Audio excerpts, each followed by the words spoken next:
بص، أنا في عالم من علماء المسلمين بحبه جدا جدا، كان اسمه الإمام إبراهيم ابن أدهم. وانت عارف طبعا ان زمان ما كانش فيه نت ولا صور ولا سوشيال ميديا، فالناس عارفاه بالسمع وبس، لكن أهل بلده وطلابه هم اللي عارفين شكله.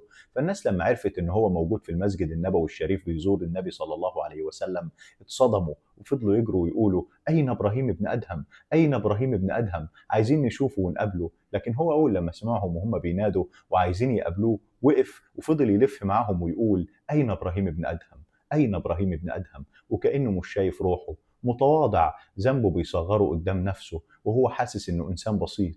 ولولا ستر ربنا سبحانه وتعالى عليه ما كانش حد فضل ينادي ويسأل عنه. ويمكن بسبب التواضع اللي هو كان فيه الأنفاس كانت بتتنهد من الجري والتدوير عليه. وقبل ما أكلمك عن التواضع اللي أنا أقصده، أحب أفكرك بالشيخ الشعراوي لما في يوم كان خارج من المسجد بعد خطبة، وأول لما ركب عربيته الناس من حفاوتهم وفرحتهم بيه شالوا العربية وهو قاعد جواها. طبعا الشيخ الشعراوي أول لما حس إن نفسه هتعلى وإنه هيتكبر جري على المسجد وفضل يمسح فيه وينظف الحمامات، لأنه حس إن لازم يكسر نفسه العالية دي، لأنه لو وصل لمرحلة الكبر والغرور ممكن ربنا سبحانه وتعالى ما يقبلش منه أي عمل من اللي بيعمله.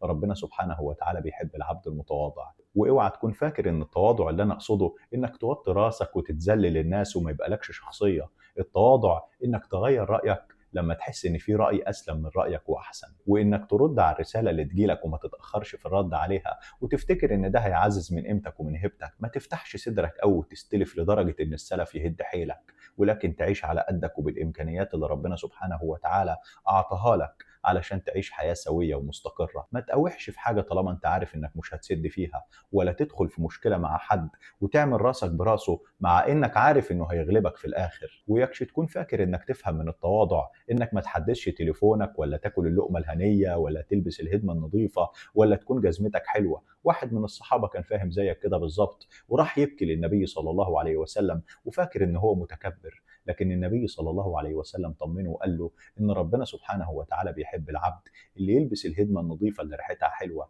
وان حذائه يكون نظيف ومش متبهدل. وده ابدا عمره ما كان من الكبر، بس الكبر خرج ابليس من الجنه لانه تكبر انه يسجد لسيدنا ادم وحسده على النعمه اللي ربنا انعم عليه بيها.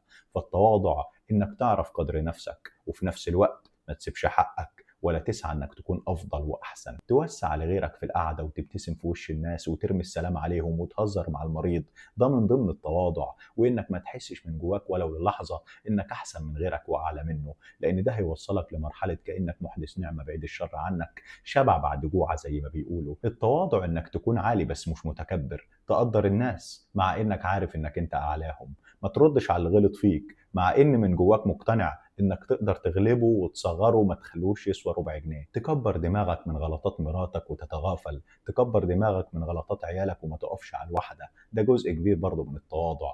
التواضع انك تصغر لربنا سبحانه وتعالى، وكل ما تنزل من نفسك قدامه كل ما ربنا يعليك. وده لان من تواضع لله رفعه، وياما كان عليها ولو دامت لغيرك ما كانتش جات لك. وربنا سبحانه وتعالى بيقول: وعباد الرحمن الذين يمشون على الارض هونا، يعني على مهلك وانت ماشي وعلى مهلك وانت بتتكلم مع الناس. وهدي الدنيا علشان ربنا سبحانه وتعالى دايما يرفعك ويعليك. واحب ابشرك انك تسمع الكلام ده لحد دلوقتي، ده دليل على انك انسان متواضع، لانك حبيت انك تسمع المعلومه وما تتكبرش عليها.